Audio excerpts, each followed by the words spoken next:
ओबीसीतून मराठा आरक्षण जनजागृती रॅलीचा आजचा दुसरा दिवस। हिंगोलीमधून परभणीकडे जाताना सुमारे 500 गाड्यांच्या ताफ्यासह जरांगे पाटील निघाले असता औंढा, जवळा बाजार परिसर, गुंडापाटी व इतर ठिकाणी जरांगे पाटलांचे भव्य सत्कार करण्यात आले। विशेषतः यामध्ये बौद्ध बांधव व ओबीसी बांधव यांचा सुद्धा मोठ्या प्रमाणामध्ये सहभाग होता।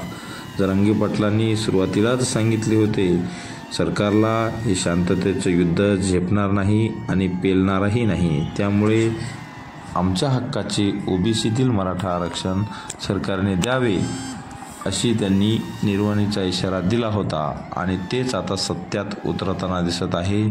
जागोजागी मोठ्या प्रमाणात जरांगे पाटलांचे स्वागत होत आहे।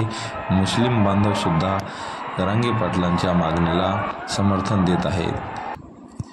मराठा आरक्षणाविषयी अपडेट जाणून घेण्यासाठी SMS महाराष्ट्र चॅनलला सबस्क्राईब करा, लाईक करा, शेअर करा आणि कमेंट करा।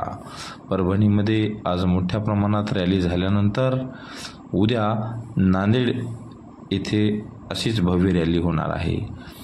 समाज बांधव एक घोषणा देत आहे, हिंगोली भारी, परभणी लय भारी, अब नांदेड की बारी। बघूया नांदेडमध्ये कशा प्रमाणे जरांगे पाटलांचं स्वागत होतं।